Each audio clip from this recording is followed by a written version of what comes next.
Buksan natin. Wow! Si Dennis.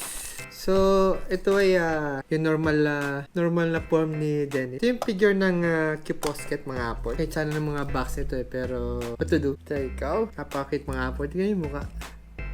Pangalawa, boom! Eugene mga apple. Ang cute ng itsura niya. 2-0, 2 down. Ang huli. Boom! Si Vincent. Meron siyang sword. Cute ng mukha. Ito yung paborito ni Mrs. Kaya nagustuhan niya rin itong Kiposket na to. Paborito niyong character si Vincent. Yan.